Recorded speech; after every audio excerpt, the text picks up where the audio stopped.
How are you guys? Welcome back to Wargaming China. It is between the 26th of May and 6th of June 1938.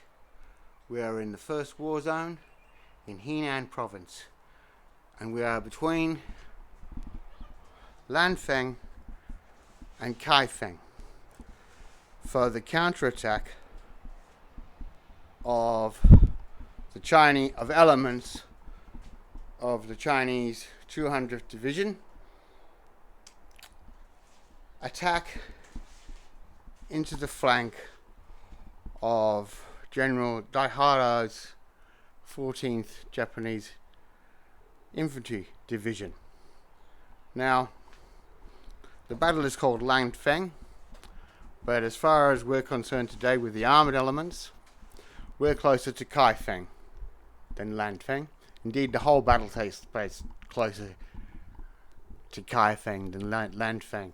Now,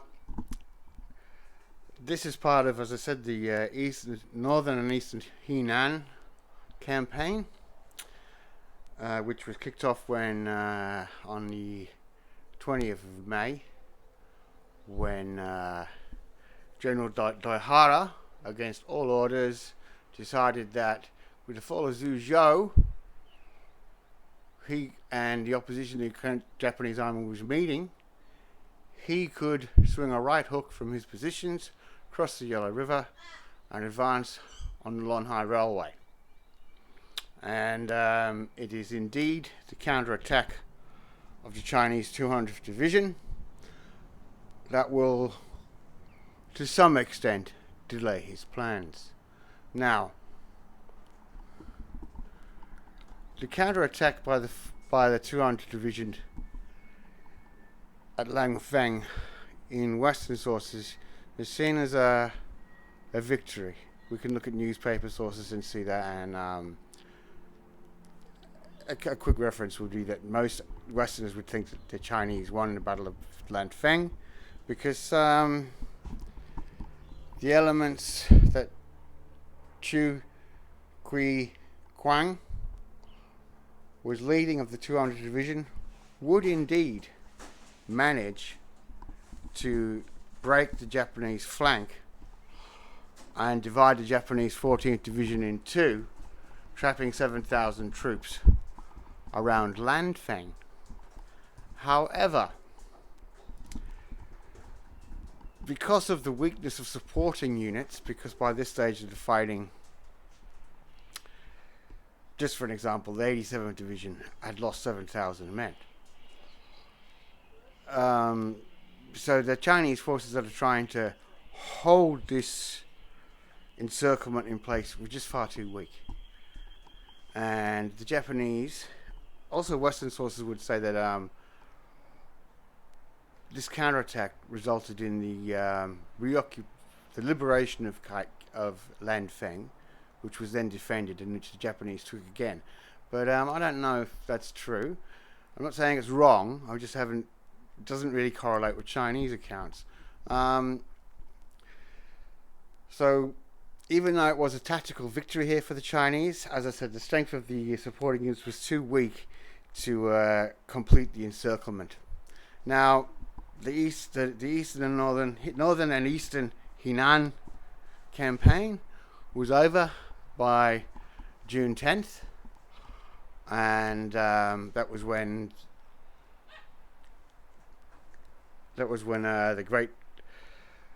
the banks of the embankments of the Yellow River were broken, and the Yellow River flood will begin. Now, I want to just say quickly that this is going to be an in-depth one, quite a lengthy one, and if you don't want it, you're probably best to turn off now. If you are more interested in that, you should go make yourself a cup of tea or get yourself a drink, because it's going to be quite a long one. Okay, so we'll just start with a quick walk around the table. So the flanking force of the Japanese 14th Division, I had no written sources for how it was made up. So I had to look at the at other flanking attacks and the composition of the Japanese flanking forces that had faced a Chinese flanking attack, and I just put on the table an infantry regiment with its battalion gun, an independent machine gun company, 2 75mm infantry guns, regimental guns, a battery of medium mortars, and 2 anti-tank guns. So not a very strong Japanese force, but it's a flanking attack, and I tried to make the terrain as difficult as possible for both sides, while still allowing some fields of fire. Now, guys, remember this is a free channel. It's not monetized, and I just do this when I have the mojo. I don't have a schedule, so if you don't want to miss my stuff, you should subscribe. Now, the 200th Division, or the elements of the 200th Division that are on the table today, or that took part in the Battle of Lanfeng, were under the command of Qiu Quingquan. Now, you might know this face because he is a bit of a poster boy of the KMT and the National Revolutionary Army, and I'm going to talk a bit about him. He was born in a very poor family, but through hard work and a bit of good fortune, he managed to get an education. His family managed to get him educated, and he passed with a he managed to succeed to pass the entry exam to the Wanpao Academy, where he graduated. Him and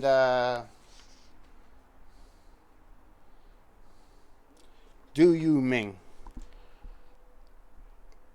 would be the first commanders of China's first Armoured Division, the 200th Division.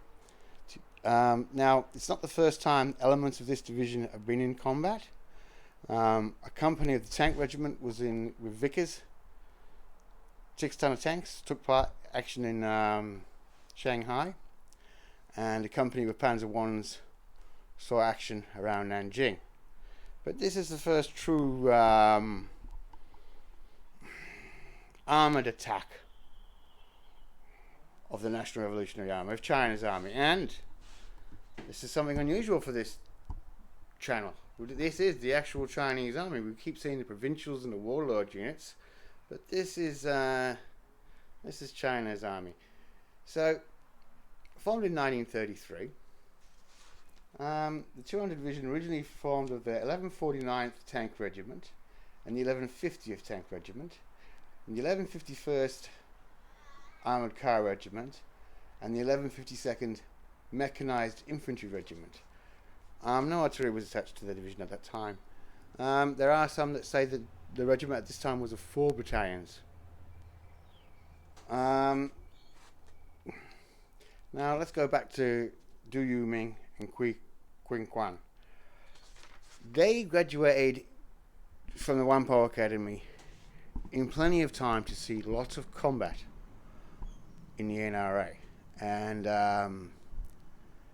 both distinguished themselves in the Great Wars campaigns and the many fighting the communists and the many confrontations that occurred in China. And Qiu would be well,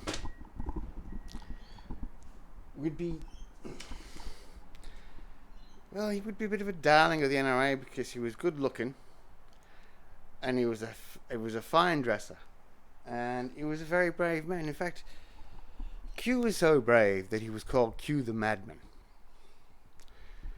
But he wasn't just brave, he was very smart too. And in 1934, he was sent to Germany to study armoured warfare at the Prussian Military Academy under Heinz Guderian. So, as far as being second in the command of the division, he could easily be first in command of the division. But Du Yuming is a person we'll come back, as another officer we'll come back to later. So as you can see here, I have a battalion of motorized Chinese infantry.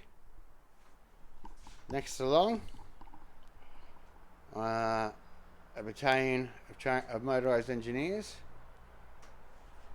Then a tank regiment for the Battle of Lanfeng, which was T-26s and CV-35s. Then I have a mortar company, a mortar battalion, an anti-tank battalion, and an anti-aircraft battalion, along with an armoured car regiment. So I've actually got quite a bit of a punch here for this game.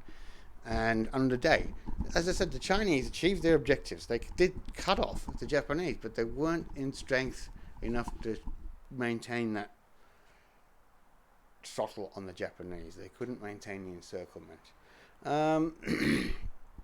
Now,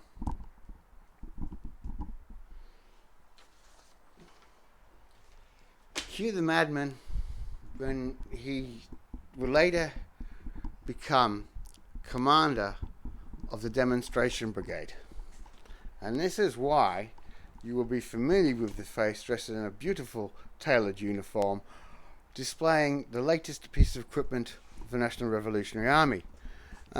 Because the demonstration or training brigade had two jobs. Any new equipment that the National Revolutionary Army had bought was first issued to them, and then they would train the units to be using that equipment in it. But also, its secondary job was just to look good in photographs. It really is. It's really amazing how many times you will see the training brigade in photographs just looking so stunningly well equipped, which is the image that Chang wanted. And today we will drive. Our objective for today is to drive to the end of the table and eliminate all Japanese forces on the table within 9 moves. Now that won't be too easy, because Daiharo, during this attack, he had a division plus a tank battalion and 2 independent armoured cars companies. So they are in the vicinity.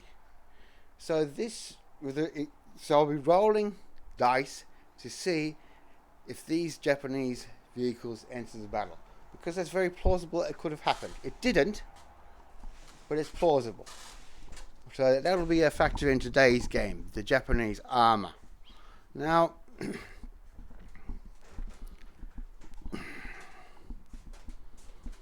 if we do have an armoured clash, I'll be sure to be putting it in the after action report and the epilogue video. Now, I don't know why, but it's so hard to keep it crazy. Yeah, I'll do a report in the epilogue. Now, what else did I want to say? As I said, so the Hara's right hook ends at the end of June. On 10th June with the Yellow River flood. But also, he won't be ever to make it back up the Lanhai track because of that. The Lanhai railway track because of that, and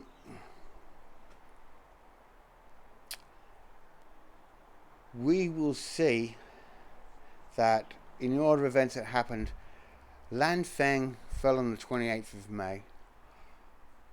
Kaifeng, which was very heavily defended, fell on the 6th of June, and the operation was over by the 10th of June with the fall of Quite and the Yellow River flood. So that's all for today. This looks like it's going to be a promising game. Should be plenty of fun and opportunities for both sides. I didn't set myself up for the surprises that I usually give myself today, you know, like dice on the table to see what routes of advance to take. I felt this game would represent enough challenges just with the defense and offense. I really hope you enjoyed that. I really hope you smashed like. A few more subscribers would be great. That's all for now. See ya.